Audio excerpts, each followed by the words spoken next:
लेकिन उससे पहले एक बड़ी खबर ले लेते हैं। रूस ने यूक्रेन के हमले का वीडियो जारी किया है। रूस ने कहा है कि यूक्रेन ने हमला किया है। रोस्टोव में हमले के बाद की तस्वीरें रिलीज की गई हैं रूस की तरफ से। हमले में कई इमारतें जमींदोज हुई हैं, ये कह रहा है रूस। और रूस का आरोप है कि यूक्रेन की सेना ने मोर्टार से अटैक किया है। इस पर यूक्रेन ये कह रहा है कि इंटरनेशनल इन्वेस्टिगेशन होनी चाहिए कि वाकई वो हमने मोर्टार दागा है जिसकी वजह से ये नुकसान हुआ या नहीं। लेकिन रूस ये दावा कर रहा है। तो क्या रूस इस तरह का प्रिटेक्स्ट ढूंढ रहा है के सिन्हा जी? क्योंकि अमेरिका बार बार ये कह रहा है कि देखिए वो प्रिटेक्स्ट ढूंढेगा और उसके बाद ऐसा कुछ करेगा। तो क्या ये प्रिटेक्स्ट हो सकता है इसको एस्केलेट करने के लिए? जो आप कह रही हैं एब्सोल्युटली करेक्ट है। देखिए, रशिया के पास तो इश्यूज है ही हैं और उसको ढूंढने की ज़रूरत नहीं है। यदि उसको पुश करता है अमेरिका या नाटो पुश करना चाहते हैं कि देखिए क्या हो रहा है। यूक्रेन के जो कमेडियन प्रेसिडेंट हैं वो कभी कहते हैं कि हमें रेफरेंडम करना चाहिए, हमने गलती कर दिया कि नाटो में हम ज्वाइन करेंगे। कल कहते हैं कि नहीं, नाटो में तो हम जाएंगे ही जाएंगे।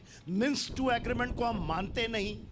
तो आप जब मिन्स्क टू एग्रीमेंट को मानते नहीं और पपट हैं, उनको पता है 2014 में जो हुई थी जिसमें क्रीमिया को एनेक्स कर लिया गया, तो एक पपट जो वेस्टर्न पॉपेट हैं, ये लीडर हैं, वो आए हुए हैं। उनको जब बोलता है अमेरिका कि नहीं आप छोड़ेंगे नहीं अपनी धरती, आप यहाँ ना आए, तो आप ये बताइए कि अंदर के जो यूक्रेन के अंदर भी जो चल रही है बातचीत, यूक्रेन के अंदर में भी आज विस्फोटक स्थिति है। और ये जो ईस्टर्न यूरोप का इलाका है वो तो आप रशिया के पास में इशू है ही है। जैसे संजय साहब भी बता रहे थे, आज नहीं तो कल नहीं तो परसों होगा ही। तो आप ये कह रहे हैं कि इस प्रिटेक्स्ट की जरूरत है नहीं। अब इस वक्त एस्केलेट हो सकता है, लेकिन रशिया के पास बहुत मुद्दे हैं, इसको अगर वो एस्केलेट करना चाहे तो। 5 सेकंड में एक चीज बताना चाहूंगा। पुतिन ने क्यों ये न्यूक्लियर ड्रिल किया? देखिए, कोई कंट्री न्यूक्लियर ड्रिल नहीं करता है। आज के दिन में 6800 न्यूक्लियर वॉरहेड रशिया के पास, सबसे ज़्यादा। अमेरिका के बाद 6135 के आसपास है एक्टिव। दोनों के पास 1600 के करीब हैं एक्टिव, जिसको कहते हैं। मगर जो हाइपरसोनिक है, जो सुपरसोनिक हाइपरसोनिक की बात होती है, रशिया ने तो ऑलरेडी एक्वायर कर चुका है। जो उसके मिसाइल सिस्टम है, बोथ बैलिस्टिक और जो क्रूज मिसाइल्स है, जैसे ब्रह्मोस, जिसको हम बेच, वो उसका कोई मुकाबला नहीं। जो डिफेंस सिस्टम की S-400, 300, उसकी भी जो एडवांस वर्जन।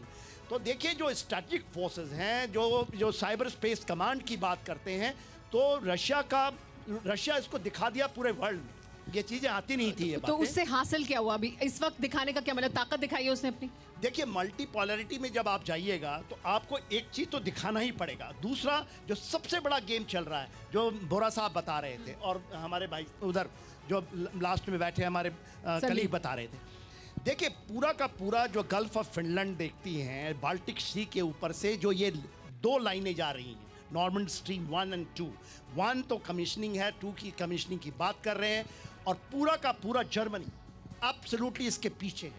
वो खुल के बता दिया जब ये गए थे वहां तो पर। जैसे हम पहले ऑयल के लिए युद्ध या झगड़े या लड़ाई होते देख रहे थे, वैसे अभी गैस के लिए हो रहा है। गैस में आपको पता होना चाहिए, बाइडेन साहब ने सऊदी अरेबिया को कहा कि आप प्रोडक्शन बढ़ाइए क्योंकि ऑयल का दाम बढ़ रहा है। सऊदी अरेबिया ने मना कर दिया कि मैं नहीं बढ़ाऊंगा क्योंकि रशिया के साथ हमारा ओपेक है। ये 2 दिन की पहले की बात है। जी तो वोरा जी, हम जब ये बात कर रहे हैं कि रूस के पास प्रिटेक्स्ट बहुत सारे हैं, उनके पास बहुत सारी वजह हैं जिसका कि वो इस्तेमाल कर कभी भी, और हम ये भी जानते हैं कि ताकत की अगर तुलना की जाए तो यूक्रेन की तुलना में रूस के पास ताकत ज़्यादा है, वो कभी भी अटैक कर सकता है। तो फिर क्या ये जो बयानबाजी अभी है जिसमें वो कह रहा है कि देखिए मेरे पास, मुझे मोर्टार दागा, मेरी बिल्डिंग को तबाह कर दिया, ये पॉस्चरिंग ही है या ये वो ढूंढ रहे हैं प्रिटेक्स्ट अटैक करने के लिए? कौन ढूंढ रहा है? रूस प्रिटेक्स्ट ढूंढ, उसको प्रिटेक्स्ट की जरूरत नहीं है। इतना मैं कहना चाहता हूं मैम, अभी आपने जिक्र किया unipolar world, bipolar, multipolar. Bharat की प्रेफरेंस है नॉन पोलर वर्ल्ड, कोई पोल्स नहीं होने चाहिए।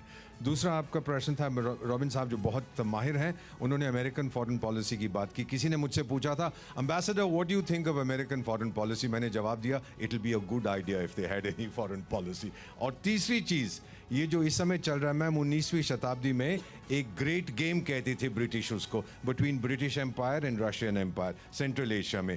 रशियंस उसको कहते थे टूर्नामेंट ऑफ शैडोज, आज वही चल रहा है, शैडो बॉक्सिंग, ऐसे ऐसे घूंसा मार रहे हैं एक दूसरे को नहीं, लेकिन अगर किसी को लग गई, एक्सीडेंट हो गया तो कुछ ना कुछ हो सकता है। मेरा कंसिडर्ड ओपिनियन ये है, क्योंकि मैं उस एरिया में बहुत समय रहा हूँ, 3 फॉर्मर सोवियत रिपब्लिक्स में काम किया, पोलैंड में एम्बेसडर था एटसेट्रा, कि जंग नहीं होगा, ये सोल्यूशन ढूंढेंगे।